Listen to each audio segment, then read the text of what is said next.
Welcome, my darling pretties, to our Beyond the Dawn of Business podcast for pretty, empowered female entrepreneurs. It's time to step into your power, pretties. Lift each other, support the squad, and choose a life filled with the autonomy and freedom to live your dreams. I'm your host, Dawn Beth, owner and founder of Beyond the Dawn digital business brand and agency. My coffee is hot and my eyelashes are on, so we are ready to go. Hi pretties, and welcome to this episode of our amazing podcast. Today I am absolutely delighted to invite my wonderful friend and world-changing entrepreneur Louise Westra to the podcast. I want to say stage, it's not a stage. we're sat across from each other on computers wearing headphones, but it feels like a stage. My lovely friend Louise, not only is she changing the world one empowered woman at a time, she's also a best-selling author, speaker, and just all-round rad female. So I'll pass it over to you to give a better introduction than mine. But welcome to our podcast. Thank you, darling. I love your introduction. Thank you so much for having me. And my work is really about ensuring that women stop paying the price of their success, whether that's with their own business, whether that's in a paid role, and to ensure that they're not only not paying the price of their success with their health and well-being, but they're actively involved in creating a life that allows them to flourish physically, mentally, emotionally, and biologically down in our cells, which is where the magic really happens. And that, I think, for me, meeting you was probably the first introduction to even considering my body on that level. I don't think I ever once, for 1 second, considered all the needs that I have as a human, just as a being. Not as a performing athlete, or not, because you have this idea in your mind in terms of fitness, right? And fitness is this kind of high level athletic, almost unobtainable for some of us, this ideal. And you really opened up my mind to the idea that actually no, the magnificent functioning human being body as it is on a daily basis still has some requirements that need to be met beyond a little bit of sleep and the odd shower. Yeah, and the odd glass of water and an occasional bar of chocolate. But yes, I'm all about an occasional bar of chocolate anyway. So I just actually already want to pick up on something that you've said about performance, because obviously my work is very much based around improving performance, but I like to go deeper than that, because this idea that everything we have to do or should be doing as female business owners is about improving our performance, whether that's, our physical performance, being able to, work for longer, go harder, scale, all those kind of things. And I'm not saying that people shouldn't do those things, but there's also this underlying piece that I think is neglected, which is around sometimes we need to just do things for us, that have nothing to do with being able to perform better. That really is just about this piece around me being worthwhile because I am here, as opposed to I'm worthwhile because I'm earning a certain amount of money, or it's important for me to do this piece of professional development because it will translate into more money. And that's not to say that those things shouldn't be part of the conversation, but there is such a lot missing for so many female entrepreneurs around taking care of themselves. We are, as you know, very much encouraged to do a lot of work around mindset. And again, I actively encourage that. We've got very good friends in common who that's their zone of genius, and I'm all for it. At the same time, if we create a mindset that is allowing us to move forward and let go of things like imposter syndrome and so on, and become more visible and create more success, if we also leave our physical bodies behind, then we are going to at some stage come unstuck. If we are also not addressing pieces around our self-worth and our meaning and purpose, our true meaning and purpose, and what that looks like in the context of our business, then we will often find ourselves driving and pushing harder and harder and harder without really unpacking why are we doing this in the first place. And I think it's really important for me and the women that I work with to start to unravel the piece around, well, why is it so important for me to succeed in this way? Like, why, and I'm not suggesting again that we shouldn't have financial success, but just making sure that that pursuit of financial success isn't coming from a place of lack of self-worth and, manifesting that in a real world situation whereby the more that I earn, the more visible I become, the more I feel better about myself, because that's not a sustainable way of being in the world. Yeah.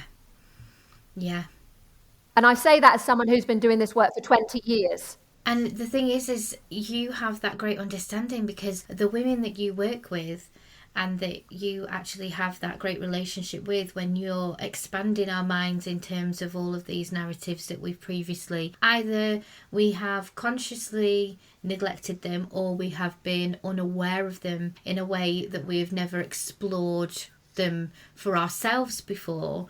Because I always think it's crazy when we talk to our friends, the people that are in our network that we speak to, and they will discuss these things on levels of their partner, they'll discuss it on levels of their children, of their parents, of their close family members, and even their friends, and not look inwardly as to whether they are taking care of themselves for themselves. So, I mean, what I love about that is that the things that people come to you for support with, there are some commonalities, aren't there, in terms of what we actually need to be looking at, that we're all special, but we're not special in that way, that actually we're not doing a great job generally across the board when it comes to taking care of ourselves in this way. Yeah, absolutely. And there's so much incongruency between what people are saying they're doing and then how they're acting behind the scenes. And I don't mean that they're doing it in a malevolent way, but they're just not joining the dots. So, even in the last few days, I had a conversation with someone who, is currently doing something like 8 qualifications. Wow. 8 different qualifications in the next year has, and I was well, you can tell I was dumbfounded, because I just would have never expected this person to have put themselves in that position. So, as I say, the incongruency is there, and it's women just don't seem to really join the dots unless or until they get to a point where it's so blatantly obvious that almost they've done it to themselves. And I don't mean that in a shame, in a way of shaming anyone, but it's just about, unless we stop and acknowledge the role that we play in these things, it's very difficult for them to change.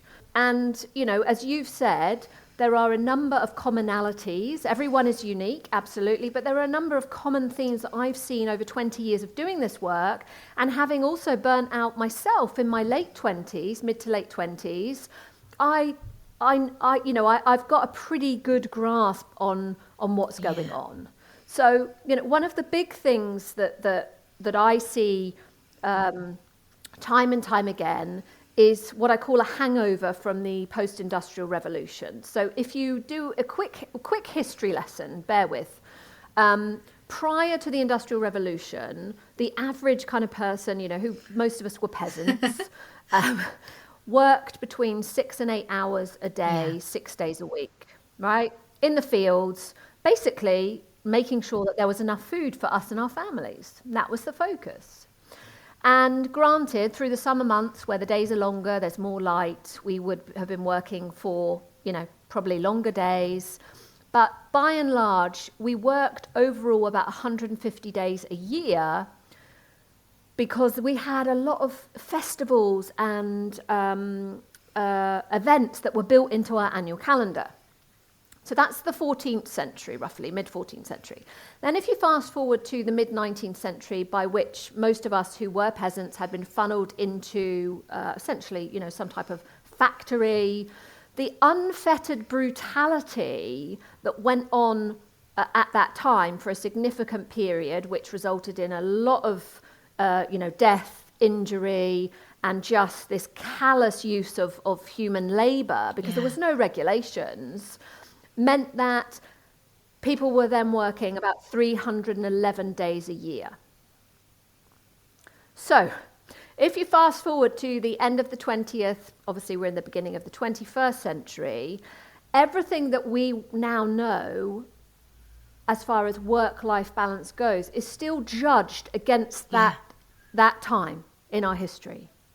So we've got a situation now where, if you as a woman, and obviously I'm talking to our audience, if you as a woman find that you put productivity before the needs of your body, if you still have this enduring belief that, that your work creates happiness, if you feel lazy, if you're not doing it all, even if you are, not well, traumatized, suffering, some adversities, if you have a self-worth that's based on external success and you feel guilty for resting, then you have what I call a post-industrial hangover.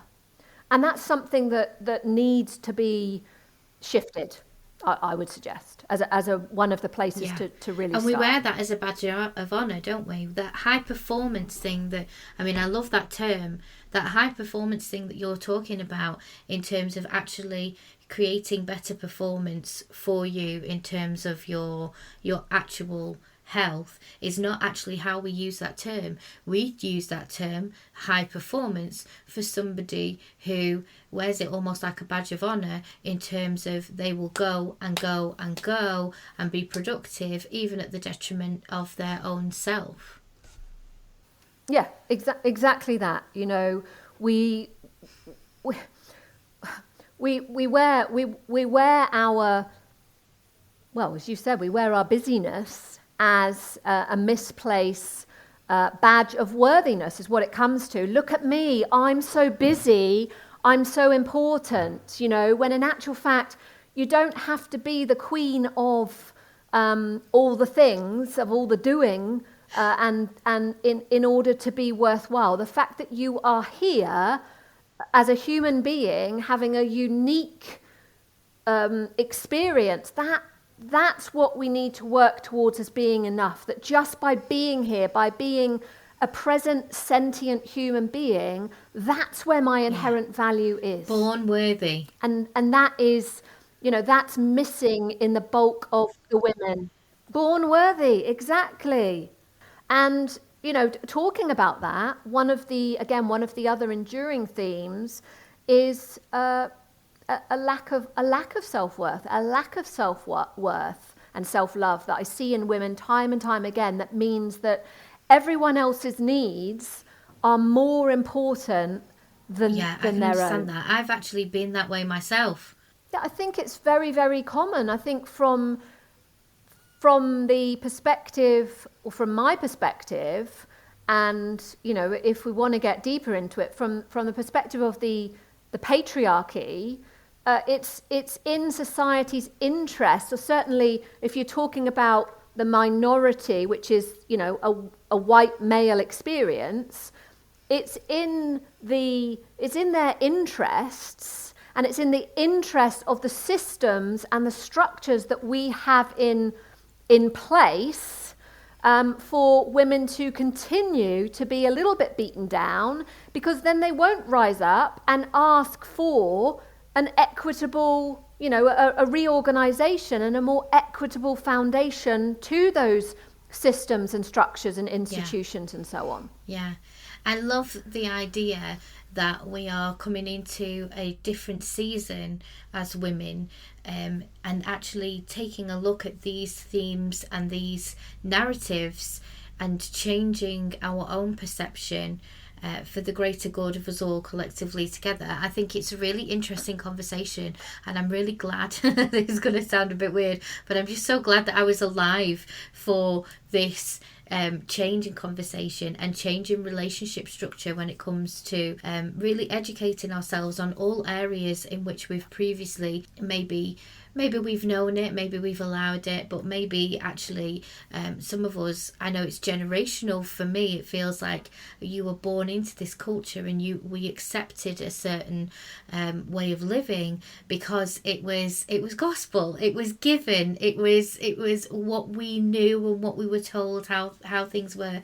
I love the fact that that's being challenged. I love being around people like you, Louise, who challenge those ideas and disrupt the kind of the whole patriarchal structure that I think that we have now come to the point where we're looking at that and we really want to break that down. Yeah, and I think what you're saying essentially, Dawnie, is it's dogma. We're born, we accept certain ways of being, certain beliefs as dogma, and my work is very much around encouraging women to become more curious about not accepting the dogma of, well, what is a woman supposed to be doing? That she can have it all, but ultimately, you can expect it to be to your detriment if you do want to have it all. That we accept what success. One of the things I work a lot on is what success really, really looks like for female business owners, because I would say 99.9% of them, certainly the ones that I'm working with, who usually have some kind of health challenge, of course, haven't even got themselves factored in to their plan for success in the most basic way. So that's not to say that they don't have a plan for themselves in terms of, what they, where they want to live, the holidays they want to take, the things they, the way that they want to be in some ways, but they haven't actually even planned for the basic needs of their body, and that the fundamental biological needs, which is always going to undermine the ability to not necessarily succeed in the way you want to, but you are going to pay a price with your health and well-being, even if you don't realize it along the way. And one of the reasons I think that women don't realize what's happening is that, again, within the framework, within the dogma of the medical system we've got, we're, again, not encouraged to really become insightful into what's going on with our bodies. So unless or until something goes very, very wrong, we're not encouraged to really pay much attention. And that's not to say, I'm not suggesting for a minute that we don't have a brilliant medical system, because when it comes to acute care, emergency, trauma type situations, like take a traffic accident, for instance, that is where our medical system is absolutely, brilliant. When it comes to things like reconstructive care, when it comes to taking care of, premature babies, and there's so much to be thankful for within that paradigm. At the same time, what we want to be doing is having a relationship with our body so that we understand more of the subtleties. So that when we have a headache, for instance, instead of just like banging down 2 paracetamol and keeping on, maybe we have a think about, just for a few minutes of, oh gosh, actually, I can feel where my shoulders are right now. Let me just, give them a little move around, and, oh, actually, I might bring forward that regular ongoing appointment I have with my osteopath or my chiropractor to, have an adjustment or to see how well my body, my vehicle is running, rather than waiting until, we've got almost a migraine from postural issues that arise from sitting in front of a computer, for instance. That's just a simple example. So, I really want everyone to be as curious as possible, to develop a relationship with themselves, because the more that we understand how we operate within stressful situations, when we are paying attention, we can say, oh well, I would never act like this in this situation, or I would never do that. But actually, I see all the time people saying one thing, and I genuinely believe that they believe it, and yet they act in a completely different way when the proverbial hits the fan. And it's not that I'm looking around judging, but I'm someone who pays attention. Yeah. So the more that we can build that relationship with ourselves, the more that we understand the subtleties of our experience, the more we listen to the messages from our body, because that's what they are. They are our body trying to share with us what's going awry or what's not working well. And, again, in the context of our business, we're encouraged to, keep testing, test and tweak, test and tweak, test and tweak, test and tweak. It's the same thing with our bodies. We are the longest relationship we're going to have in our lives. Why don't we apply the same principles that we apply to our business to ourselves? Yeah. I know why we don't. We've been discussing that, but I'm saying let's start doing absolutely. that. And I think what is really always so interesting is that it's very easy for us to talk about diagnostics in business. It's very easy for us to talk about strategy with our companies and what we're going to do, financial strategy, visibility strategy, but it's like preparing. You can't make a decent meal without the preparation.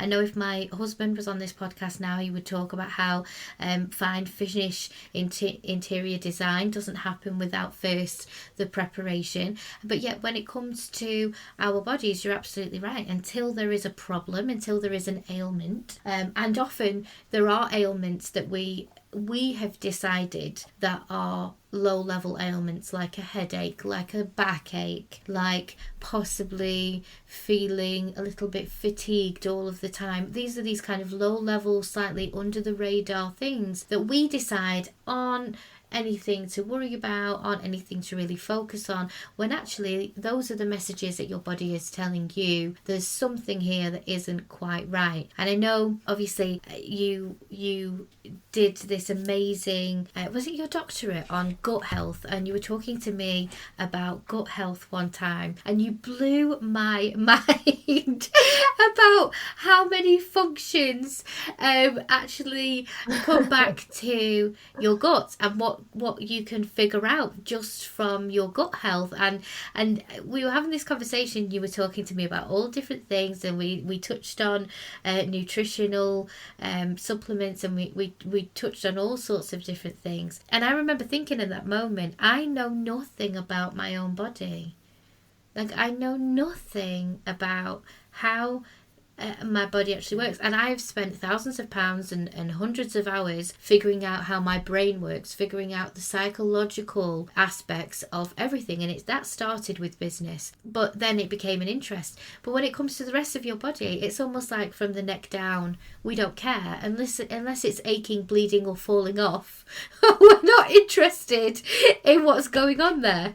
Yeah, that's such a good point. And I think you've made some great points just then, because so many people do recognize the relationship between the mind and the impact of essentially stress, that is psychological stress on our physiological experience. But what's missing is this understanding that the way that we think, the way that we feel, the way that we behave is also driven by what's going on in our organs and our organ system. So a great example of this is the thyroid. I work with a lot of women that have underactive thyroids, some subclinical, some diagnosed medically. And, the things that fall away in terms of their thought processes, the things that improve emotionally, the choices that they make once their thyroid and often the rest of their endocrine hormonal system is working, more beautifully for them to be flourishing hormonally. It's a completely different experience, but it's understanding that, this is not a one-way street. The mind doesn't just control the body also influences our experience in our minds. And then the other thing that you talked about as well, which is essentially the acceptance of ill health, the acceptance of low-grade ill health as really all we can expect. Again, most women in their businesses wouldn't just accept, this is how it's going to be, it's got to be rubbish. They'd be looking around and looking for solutions, but we don't often do that for ourselves. But I always say, is it any wonder? Because when women look around, what do they see? They see other women accepting the same thing. They see essentially an epidemic of women who have some level of fatigue on a day-to-day basis. I mean, the figures are astounding. In Britain, the average Brit, and I haven't even looked more closely at the difference between male and female, experience fatigue for something like 7 years of their life. It's equivalent to like 2 hours and 56 minutes a day that people are feeling tired, like three hours a day essentially. But yet, if you ask, a family member or a girlfriend or a business colleague or a mentor, the vast majority of them are saying the same. So we just use that to validate our experience rather than saying, well, actually, I don't accept this. I want to be flourishing. I want to feel vital. I'm going to look for the women that are clearly not having that experience. And that's what I say to people, like, be exceptional in this way. Yes, be exceptional in your business, but be exceptional first and foremost in the experience in your incredible body. I mean, this is a consort that should carry us through life beautifully. And a lot of the things that people put up with and struggle with and find challenging in their physiological experience, in their emotional, mental, physical experience, I would have to say, with the right support and the right understanding about yourself, is avoidable. Like why do we just accept that this level of and I want to say low level suffering, everybody's situation is different. That's not trying to dilute somebody who's in actual chronic suffering, but everybody has this kind of low level acceptance when actually there's the opportunity to do something about it. You can look at yourself, you can look at the way you're actually performing in your body, and I mean just like in normal performance, how well is your sleep, how do you get skin breakouts and things like that, because that's the type of thing that we notice and we ignore. Aches and pains and tiredness levels. And what my question is to you, Louise, like if for somebody who's listening today who's thinking, oh my goodness, that's me, I'm fatigued 3 or 4 hours every single day, or I have a minor ailment that I just kind of live with. What is the first step? Because I always thought perhaps going and getting blood tests and things like that done is a good thing to do to find things out, but obviously I'm not the expert here. What is the first step for somebody if they're feeling that way to kind of figure themselves out, if you will? I mean, the thing about blood tests is that they can be useful if there's something pathological going on. If there's actually something that can be diagnosed, that could be, an iron deficiency anemia or a pernicious anemia or, something potentially less benign. The first thing that I would encourage people to do is to go away and think about, firstly, how do they want to feel on a day-to-day basis? Put aside the negativity bias of how I currently feel, how everyone around me feels, and think about, how do I actually want to feel on a day-to-day basis? And then become curious. Start to maybe use a little bit of a journal and think about, we've used the example of the headache. Think about when that headache happens, where are you? What are you doing? What time is it happening? Who are you with? And start to look at the trends, the patterns, and see whether it is related to a particular time of the day. Is it related to being with a particular person or a particular group of people? Is it related to a particular activity? Is it related to, you being in a certain space? As in, it could be a postural position that you're in, as I mentioned before. So that would be my first inclination, is if you're doing this on your own, start really tracking it, essentially, and working out what are the themes and the trends that are, relating to that consistent experience of the ailment or the fatigue or whatever. Yeah, that's a great thing, because that's another thing. What you said earlier is something that I have previously been so guilty of. I couldn't tell you when the last headache I had was. I just know that obviously if I have a headache, I will have some paracetamol, like you said. And if you were to say to me, oh, Dor, when was the last time you had a headache? Or when was the last time you felt a bit this way? I don't track it. I don't consider it. I track my cycle. I track the moon. I track many different things, but that isn't something that I am consciously aware of. And actually just bringing that to the forefront of your consciousness so that you can evaluate the situation and give yourself that vital information that you can maybe correlate for yourself. It doesn't take a genius to figure out, if you're hanging out with the same person every single time you get a headache, that there is probably something to do with that particular person that is bringing on that headache, right? Like it's not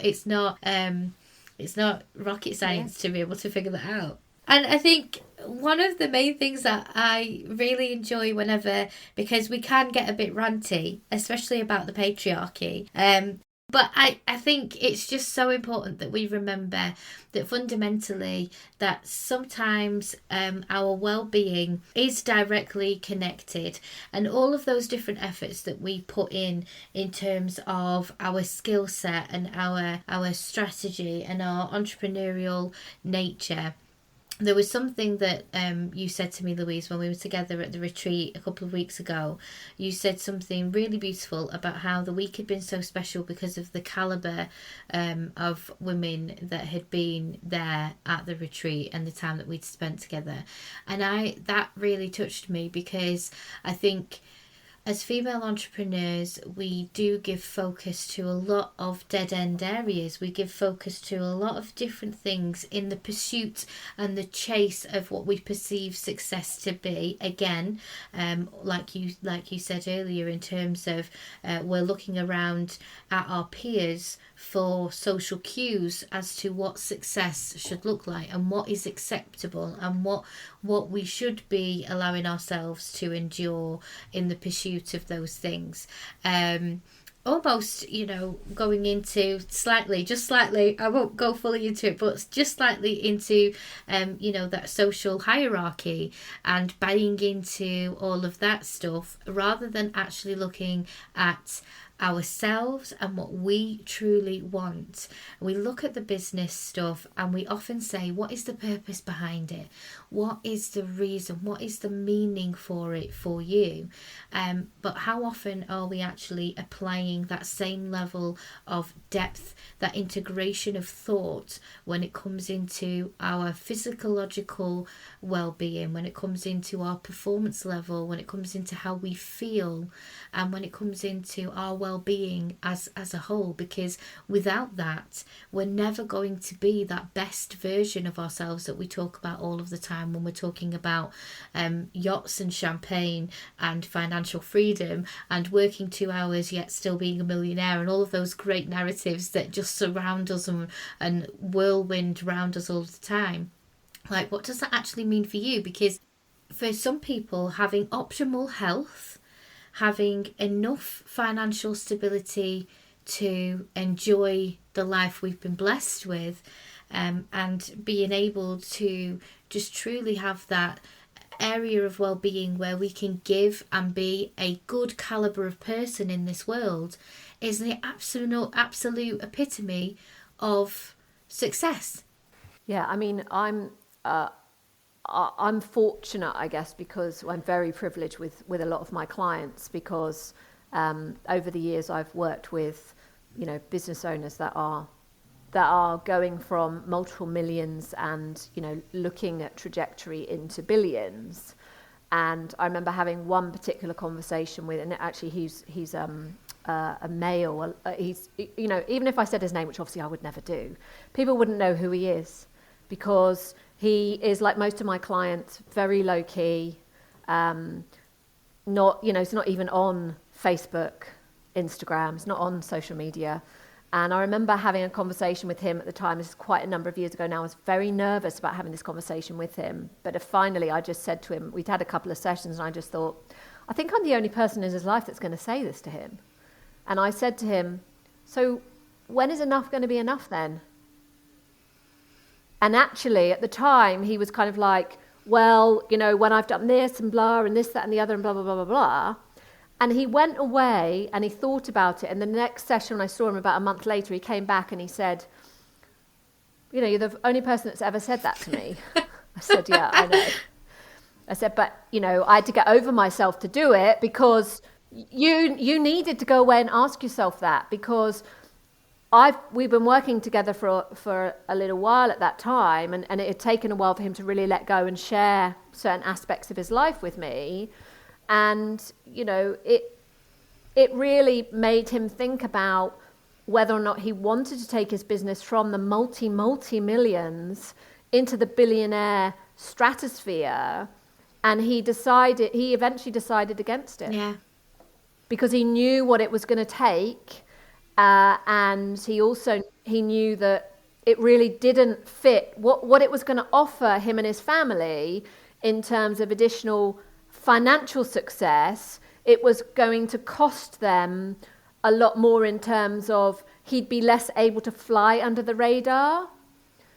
He'd have to be more aware of things like security with his children and all sorts of broader things that I really gave him that opportunity to think about it, because I stopped him in his tracks. And, had he wanted to carry on and do that, well, then that would have been totally his prerogative.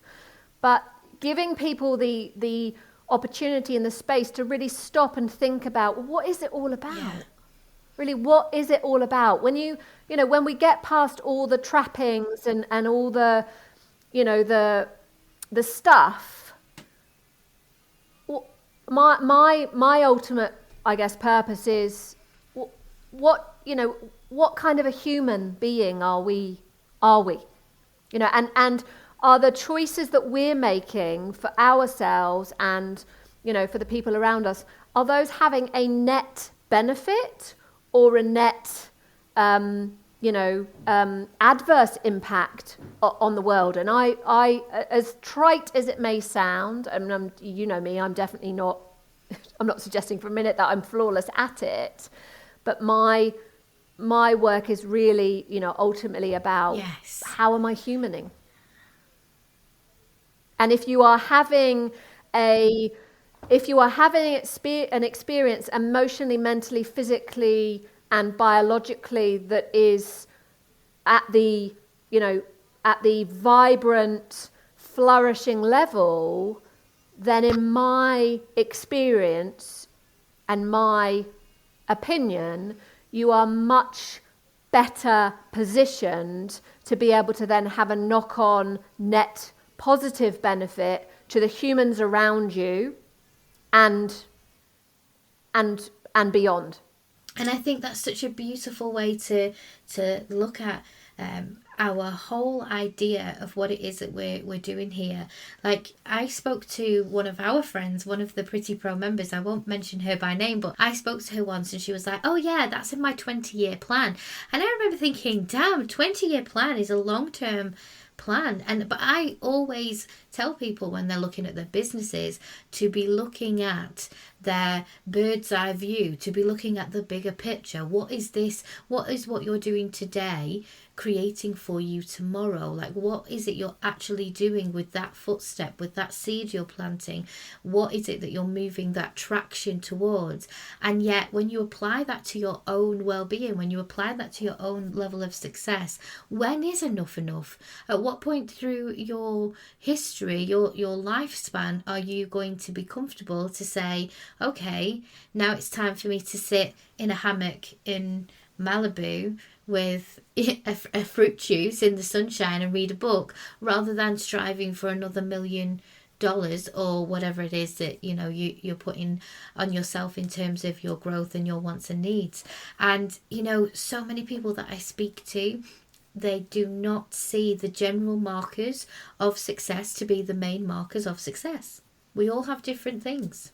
So if we were going to leave our listeners with one thing to consider from today's podcast, I guess it would be to really start listening to the messages within your body and think about your long-term well-being, because at the end of the day, nobody, you might want to live an extra 20 or 30 years than the general life expectancy, but you don't want to live those years ailed.